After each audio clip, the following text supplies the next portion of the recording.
Williams were the final F1 team to confirm their lineup for 2024. They waited until they'd seen absolutely everything that Logan Sargeant had to offer before deciding whether or not he was worth sticking with for the future. To many people's surprise, they decided he'd earn another season to show what he's got. But with the team quickly improving under new team manager James Vowels, are they making a mistake? I'll cover that and Williams' expectations for 2024 in today's video. Williams have confirmed American Logan Sargeant will remain with the team for a second season. Sargeant, 22, scored 1 point during his debut campaign and will line up next year at Williams alongside London-born Thai Alex Albon. Williams' announcement completes a 20-driver grid for 2024. "I'm thrilled to be continuing with Williams racing for the 2024 season," said Sargeant. "It has been an incredible journey with the team so far, and I'm grateful for the opportunity to continue developing as a driver within such a talented and dedicated group. We have exciting plans for the future, and I can't wait to contribute to the team's success in the coming year." Sargeant claimed the only point of his F1 career at the United States Grand Prix in October, after Lewis Hamilton and Charles Leclerc were disqualified. In doing so, he became the first American to score in the sport since Michael Andretti 30 years ago for McLaren. "I'm pleased to continue our journey with Logan into 2024, said Williams team principal James Vowels. "Logan has demonstrated immense skill whilst under the pressure of the world stage, making him a perfect fit for our team. We have great confidence in his abilities and believe that together we can achieve even greater success in the upcoming season." Despite his boss's support, there were plenty of people who were surprised to hear that Williams was going to continue with Logan for 2024. Part of the reason why the questions over Logan's continued place on the grid have been asked is the relatively strong performance of his teammate Alex Albon. Williams very much had the most one-sided driver pairing in 2023. Albon really impressed this season with several point finishes and Q3 appearances, therefore showing why he's capable of leading the team forward. Yet it was a different story on the opposite side of his garage. Sargeant struggled during his rookie season, which is evident in the qualifying whitewash Albon scored against him, while only beating him in 3 Grand Prix. However, those 3 occasions were because Albon retired, so in races where both drivers finished, the Thai British driver was always ahead. Sargeant did score a point, but it only came as a result of Hamilton and Leclerc being disqualified from the United States GP. Based just on the results, it is hard to argue in Logan's defense, but there must be reasons that Williams has decided to keep him on. Team boss James Vowles wasn't even the one who brought Sargeant to the team. That was the team's previous leader Jos Capito's move, and at the time, it was thought to be a sponsor-influenced choice rather than a performance-based one. Vowles' thinking stems from data that suggests Sargeant has been respectably close in raw potential to Albon, who has been hailed as one of the standout drivers of 2023. Sargeant's 7th place in qualifying at Las Vegas showed what he can do if he gets his act together. He was also within a tenth of Albon at the extremely tricky Losail circuit in Qatar, with the added difficulty of it being a sprint weekend. But those outliers came amid a series of high-profile crashes and other slip-ups that compromised his qualifying position and increased pressure on his seat. Seeing both his Abu Dhabi Q1 laps deleted for crossing track limits, which would have been good enough for Q2, was a telling end to his rookie campaign. Those crashes were incredibly expensive for Williams as well. He topped the fan-tallied Destructors World Championship, costing Williams an estimated $4.333 million in parts, 2/3 of a million more than second-place Carlos Sainz.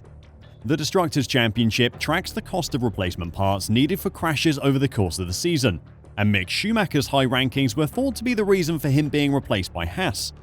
What Logan does have going for him, though, is those performances where he matched Alex. They say it is easier to make a quick driver more consistent than it is to make a slow and steady driver fast. Williams hopes that, armed with a year of experience, Sargeant's 2024 campaign will build on the knowledge he has gathered, having been urged to control the risks he takes rather than overdrive the car trying to keep up with Albon.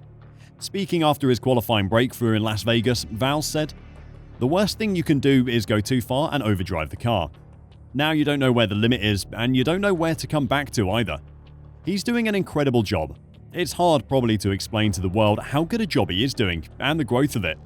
But when you come into the sport as a rookie, where you've done a few hundred kilometers of testing, it's really hard to find where the limit of yourself and the car is. And it's taken a year to get there. But you're now seeing the result of that, and the dividends are paying off. He's really matured over the last few races." That follows the Franz Tost school of thought. The outgoing AlphaTauri boss has always said that a young driver needs 3 years to become a proper Grand Prix driver. If they were to replace Logan with another rookie now, there's no saying that whoever came in after him would be any better.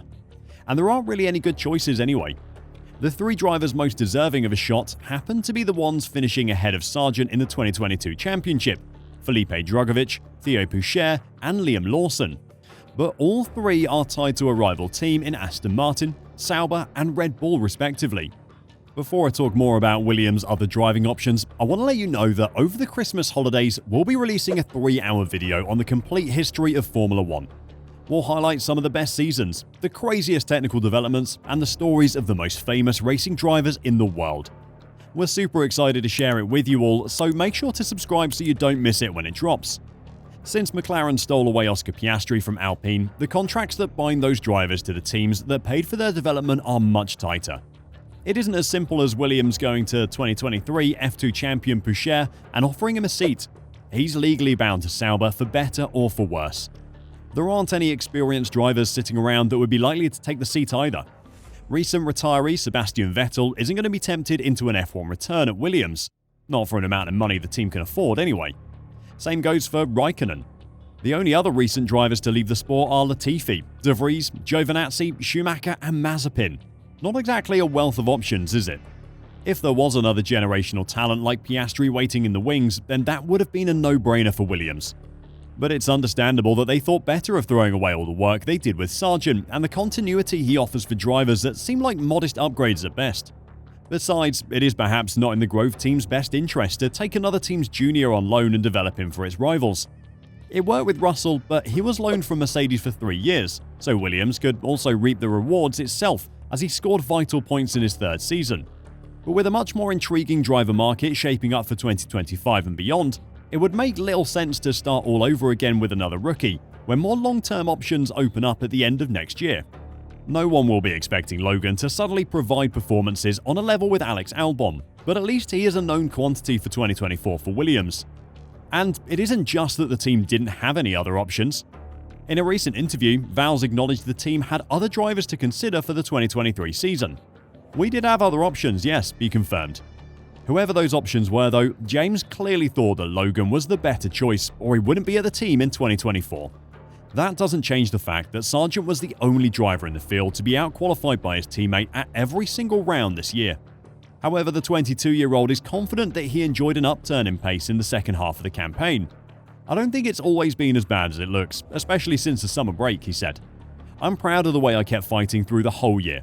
The progress I've been making through the year has been really nice for me to see, and hopefully I can contribute more in the future."